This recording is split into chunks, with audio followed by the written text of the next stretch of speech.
Hey everyone, I'm Sarah, And I'm Matt. and welcome to Faith Homestead. So, today we're going to be talking about holiday burnout, trying to get through the next 7 days. Today is Sunday, we're a week before Christmas. So, we're going to talk about holiday burnout, and we're also going to talk about what to expect for 2023. How should we go into 2023, and what are some priorities and some tactics that we should take as we enter the new year? So, if you guys could please take a minute and subscribe and like this channel on YouTube, Faith Homestead. And if you're listening to us on your podcast, if you could please start following us, we would greatly appreciate it. So, welcome today. And the thing I want to start talking about today is really how to fight holiday burnout. So, as we know, we're 7 days away from Christmas, kind of in that last leg before we get to the big day. And a lot of us are not fully prepared for Christmas morning. And what do I mean by that? So, what I mean is that some of us maybe still have some gifts to buy. Some of us might have to get some, stocking stuffers. And some of us might not even have started yet. I hope you're not in that category because that is just so stressful. And I feel like when we're in that category, that's when we tend to overspend. When we wait till the last minute, we tend to overspend. We kind of just walk into a store and just get whatever we can get just to, kind of fulfill those obligations of gift giving. And that's something I also want to talk to you guys about today is setting boundaries and kind of, we're in a time period. We're in 2022, it's almost 2023. And we are experiencing some inflation in this country. I was actually looking at a ad today for a store near us called ShopRite, and the title of their ad for this week's grocery says "Enjoy inflation-free holiday pricing." Isn't that nice? Inflation-free holiday pricing. Very, very nice of them to do that. But I mean, some of the prices are actually pretty good, so I'm gonna probably stop in there in a couple of days. But we are in a time where inflation is real. I mean, it's not a conspiracy theory. Inflation is a real thing that's happening. And how can we fight that inflation and holiday burnout just as a whole? Absolutely. And I think that where we live, there are several grocery store options that we have around us. And we understand that in certain areas of this country, you may not have multiple options for a Mm, grocery trip, yeah. or potentially may need to go, you know, way out of your way in order to make multiple grocery stores happen, which then the cost of gas driving to all those places doesn't necessarily add up to No. savings the way that we would want to see them. So, but it was something that we just saw, even when we saw the three ads come across today, and three different stores had the exact same product, which was a Yeah. prime rib roast. Okay, varying in price from $8.98 a pound Hmm. down to $4.79 a pound, all on sale. Yeah, and the thing that is interesting about this is most of us we have our favorite stores. I mean, I personally don't because we're on this journey of frugality. So I mean, I would love. We have a store near us called Wegmans, and it is a beautiful. It's an experience going into a Wegmans in Pennsylvania where I live. But we aren't going to spend the prices that it costs to buy food at that store. So I normally go to Aldi, which is a store around here, but I've been shopping sale ads for the things that I always look at the sale ads first, and whatever I can't get, I go to Aldi or Walmart to kind of fill in those gaps and those voids. So if you are like most Americans, you might have a store that you prefer. It's like right around the corner from your house, or it might be a little bit farther from your house, but it's cleaner. It has a better smell. We all have our own reasons for picking the stores that we pick. But like Matt said, the one store had prime rib for like $9 a pound, which is expensive. I mean, we wouldn't buy that. In our with our lifestyle, we wouldn't buy that right now. And But that was if you spent $50 on other stuff. yeah, so you only It got was ten that. dollars. It was only nine if you Yeah. spent $50 somewhere else. Yeah, so you had to go in and spend $50 and you only saved $1. But then we were looking at the other sale ads. Now we are very lucky to have about 4 or 5 grocery stores within probably a 6 mile radius of our house, maybe 10. Approximately, yeah. Yeah, and so I can go wherever I want pretty much, which is really nice, and we're very lucky for that. And we understand that not all of our viewers are going to have that luxury. But I found the cheapest that I found was 4.79 a pound for the same exact cut of meat. that was $9 on sale at the other store. So that's almost like a half, that's almost like a 50%, it's like a 60% savings. So just think about that when you're, if you're hosting for the holidays, whether it's Christmas dinner, Christmas Eve, or even just, an after Christmas family party of some sort. You might just want to save a little bit money by traveling and looking at your sale ads. Right. So just something to think Comparing what about. that price looks like across three of them, because simply because it's in the sale ad doesn't necessarily mean that it's actually the best price that you're going to get that week. The Yeah. stores know what people are going to be coming in and looking for Mm-hmm. this week, right? And that's Yeah. why those ads are sent to you, right? We get them in the mail. Is it Tuesday, Wednesday Yeah, it's like that they Wednesday, I come? think. Wednesday. Right. So we don't have to go looking for these. We don't, you know, certain stores you're going to have to find it online on their websites, but Yeah. for the stores that we have the paper copies here, they're mailed to our house. We don't go looking for them. Yeah. And if I just saw that first one and so, you know what, prime rib's going to go on sale right before the holiday does every year. I'm going to wait for the sale ad for the prime rib to pop up, and I'll go to the store and buy it. Yeah. And had I not looked at all three of them, I could have spent twice the amount of Yeah. money, which those roasts are probably I mean, they're at 20, least, I 10, would say five, 12. 5 to 6 pounds, I would say, for like a smaller one. Right, for a small roast, right? Yeah. If you're going to feed 20 people at your holiday dinner, you might be looking at several of them, right? Yeah, several of them.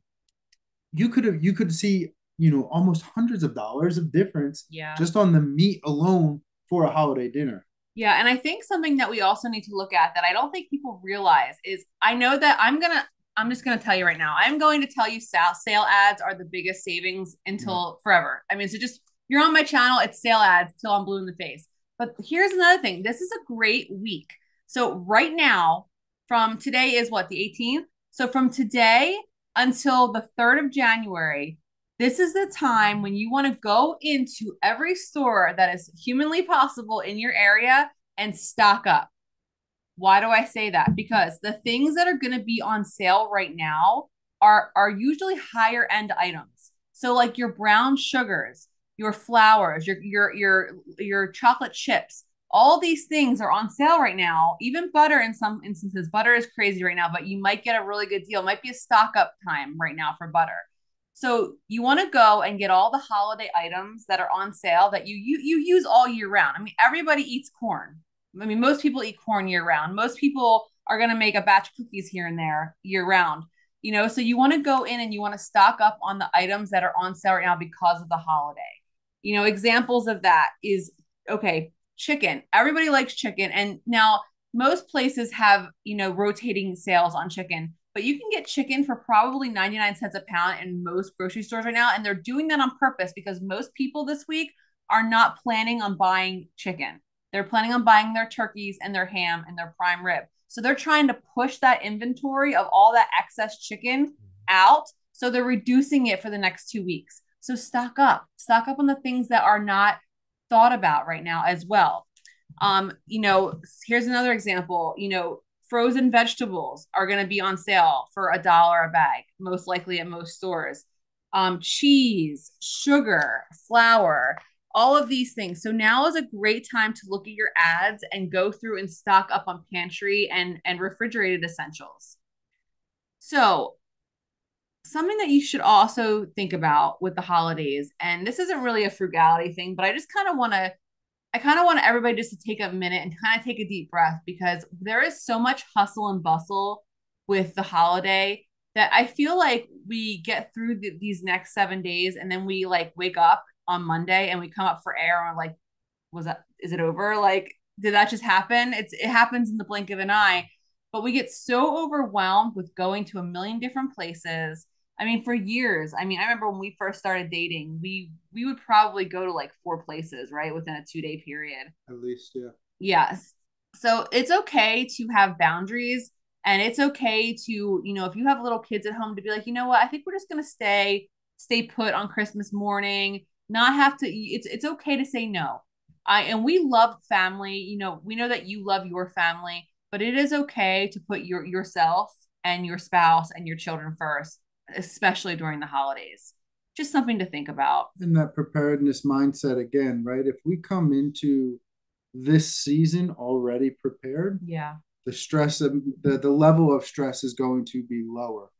Um, earlier you mentioned, that you hope that somebody isn't doing all of their Christmas shopping right now. They haven't started yet, I hope right? not. Preparedness, I think, crosses every single thing that we're going to be doing in our lives, right? So when we're thinking about this holiday season, we can have that thought process throughout the year as we're stocking up on, let's say, an extra can or two of vegetables this week because we have, that extra $5 that we spoke about in a previous video, right? And now that could actually be used for our holiday dinner, and it's one less thing that we're going to be stressing about. Or, oh no, I didn't get this. What am I going to do? I have to run to the store now. Stress levels through the roof.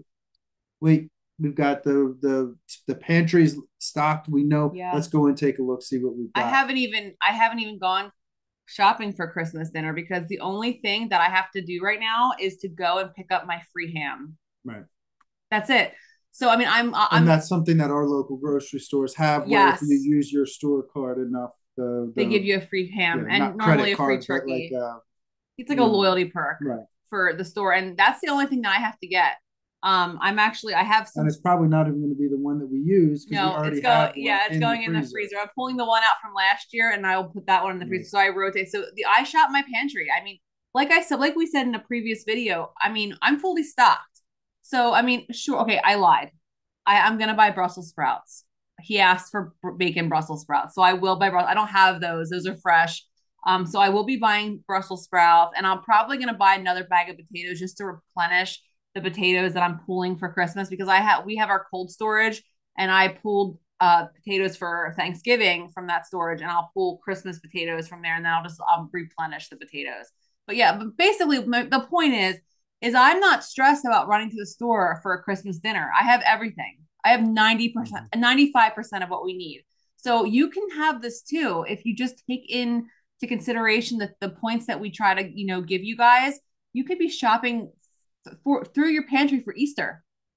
That's the next big holiday, right? Is Easter. Yeah, and I think that when we look at the idea, that concept of preparedness, right? And we look at it as something that's involved in everything in our lives, you start realizing that it's going to trickle down into all different aspects that you might not have even thought about. That stress level that is removed because we don't have to worry about, dude, we have every single thing for the dinner in the cart when we went to the store, right? Or they didn't have something in this store that we needed. We're already ahead of that. Yeah, and even if I couldn't get to the store for his Brussels sprouts, I'd be able to put an entire dinner out. Even if I couldn't get my free ham, I'm gonna be pulling a ham from the freezer in a day or two, and we would be fine.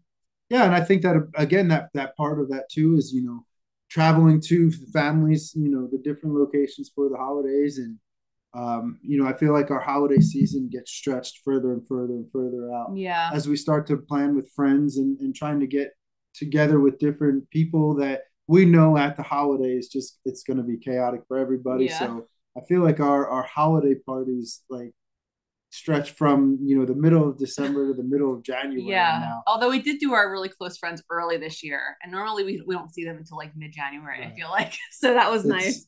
And that's something that alleviates some stress as well. Yeah. But again, being prepared. I know if we have to go to 3 different places on Christmas Day, I'm gonna have the stuff that I can have in the car on Christmas Eve, so it's not a stress factor on Christmas Day. Yeah, especially with small children. Preparing make sure that the fuel's in the car, well ahead of that day when it's like you and everybody else is fighting to get somewhere. Yeah, everybody's lined up at the gas station. Nobody likes when you're half an hour or 45 minutes early for a Christmas dinner, right? It's like, if I tell you 4:00, be there at 4. But no, be prepared. Okay, check the Waze apps. Check is there traffic? Yes, there's traffic. It's the holidays, right? How bad is it? Right? Those things they can put your mind at ease. Get rid of some of the stress when you're doing all of that traveling throughout the holiday. Exactly. For us, our family lives throughout a county area, with the exception of some, family members that are 3-4 hours away, and then some family members that are, half the country away. Yeah. Right. With them, we're not seeing them for the holidays as much as we're seeing those local or more local ties. But we have that ability to plan those trips out, make sure the gas is in the car, there's air in the tires, do those, do that quick checklist on the vehicle maintenance. Hey, ready to go. Okay, now let's make this road trip. Um, Yeah. it's a way to just stay ahead of those little things. Obviously, you can't control all factors, right? And it's that, that old quote to give me the strength to control the things that I can. And Yeah. that's something that, again, that preparedness mindset can help with. Absolutely. And so let's kind of segue into our mindset for the new year. So I know we're not there yet, but we're close. I mean, my birthday is actually on New Year's Day, so I'm getting ready to turn 37, and not super happy about the age, but I'm super happy and thankful that I'm going to be here for another year, hopefully, Lord willing. So basically, our mindset for the new year, we've talked about this before a few weeks ago. It is a fact.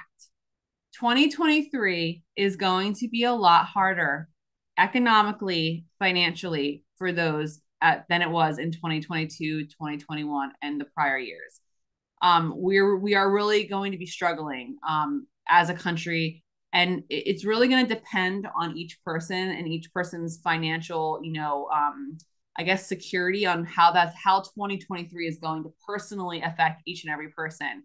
So we kind of wanted to talk to you guys about really what should you guys plan ahead for? What are we looking at?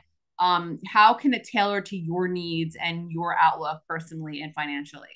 So basically, I'm sure most of you who are watching this right now are going to, know exactly what I'm talking about.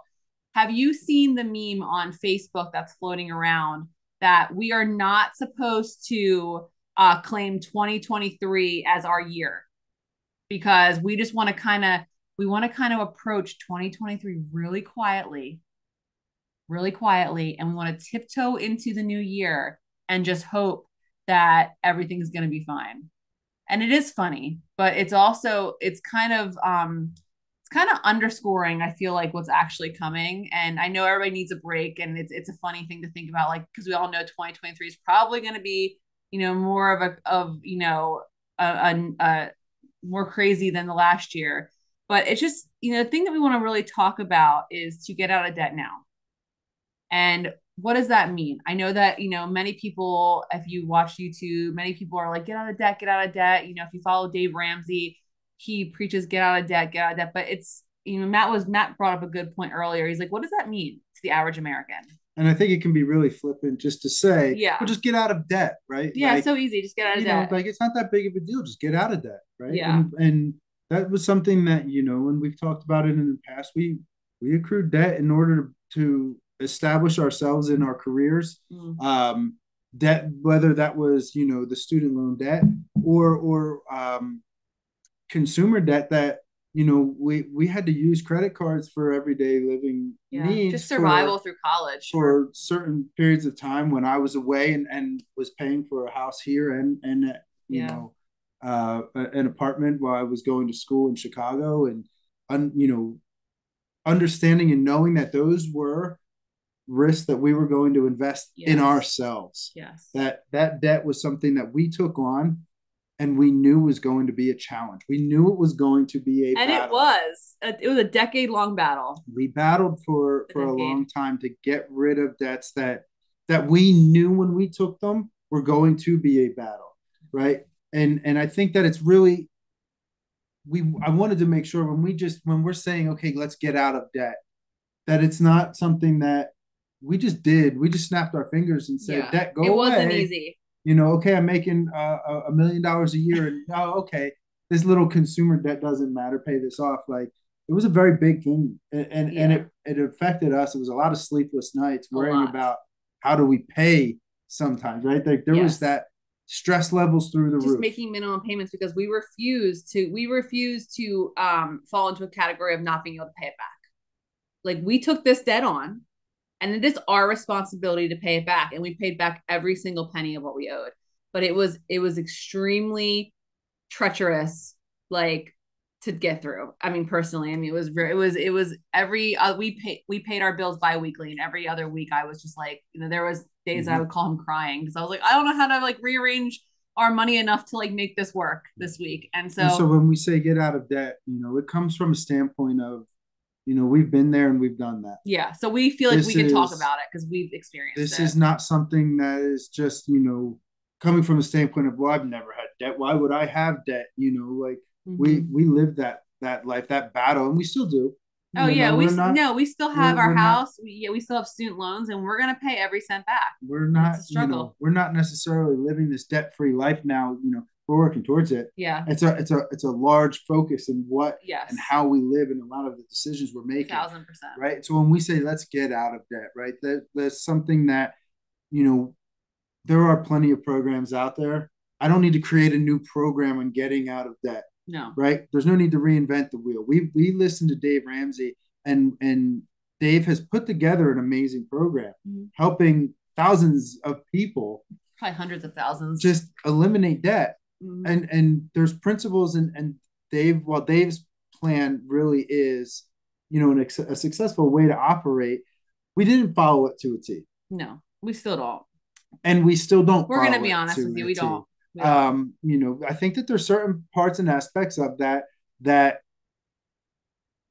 it comes off as too easy just to say, just do this way. This is the only way to do it for you to have success with the program. But one thing when we say let's get out of debt, I think something that really made sense, and it helped us. Sarah's videos early on were set up the budget, right? Let's look at how much are we spending every month, right? Because that's something that if you don't understand where every single dollar is going, yes, then you can't have the grasp that you need to. But one thing Dave does is line up those debts smallest to largest. Yes. Right. We're not going to worry about interest rates. We're not going to worry about the term and the amount of that. Nothing matters. Line them up smallest to largest. You pay this if you have a $200 medical bill, it gets paid off first. Pay it off. If you have $500 Sunoco bill for gas, you pay that off second. And that's what you do. And you attack that small one and you start that. He calls it his debt snowball. Yeah. Right? Like I said, he's got the program. Go find it. Yeah, it's free. Go get in on it. It is free. It works. It really does work. We're not getting paid to talk about Dave. Like we're not endorse Dave. We're just saying that we did it and it works. And it works. And it's free. It's literally, you can Google the debt snowball, and it says it's like smallest to largest. It's the way to get out of debt. It works. It works. Commit to it. Yeah, commit to it. Right? Do not go out to the movies. Do not go out with. Does anybody go to the movies anymore? I don't know. Some people do. Don't go out spending money. Vacations that you think that you have because you've worked really hard. Yeah. You haven't worked hard enough if you still have that, right? Exactly. And that's something that I think, especially a lot of our friends, and people that we were very close with, I think had a hard time understanding, like, you guys don't do any. And it's like, well, I didn't earn that yet. Yeah.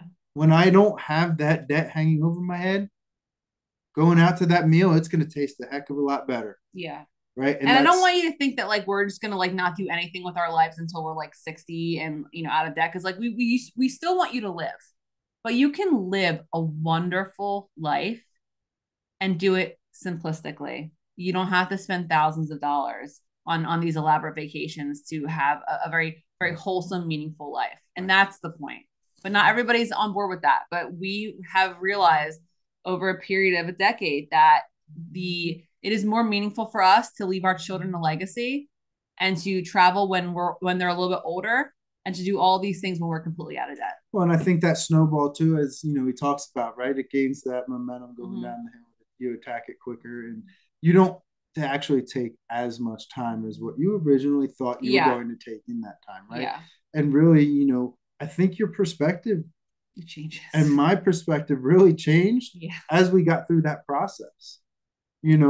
I think when we started, it was like, we're going to get out of debt, and then we're going to go do this and that and the other. We're going to spend this money. And it was like, man, I don't want to do those things, Nope. It's completely, I feel like our faith too has completely changed that view on our life too. And it's something that I think we're maturing a little bit as we're going through that process. And I think having that, I like calling it that debt inventory, right? We talk about our inventory from our pantry. We talk about preparedness, right? And we're going to go through our preparedness inventory here shortly, but have that debt inventory. line them up, man. Put them on the fridge if you need to. Yeah. So you see it every In your single day, face. thinking like, man, I'm gonna hit this thing In today. your face. And it's uncomfortable. But life is uncomfortable, and then you need to face it head on, and you need to kind of, take control of your life, and claiming your debt and Right. paying it off is how you take back your life. And when you're looking at that sale ad, thinking, oh man, this is on sale. Like I should buy this. I don't really eat this stuff. I should buy it. Man, you think about that next debt you're gonna pay off, and you're gonna be like, You don't need yeah, prime rib for bam, Christmas. right, Just get your free ham. right. And we're gonna hammer out Yeah, another we're not payment. buying prime rib for Christmas. Although $4.79 is not a bad price. I'll take my free ham. Right. So just a And I thought. think that when we look at that and we start to plan for the new year, right? Yeah. Resolutions this year. Let's be more prepared. Let's be more prepared to tackle our debts by knowing Yeah. what's the one I'm tackling right now? What am I getting rid of Make right that your New Year's resolution. I mean, obviously, health goals are important. Okay. We're not saying that, but make your financial health goals your priority, because then everything else will follow. If you take charge of your money, and you take charge of your spending, everything else will fall in line.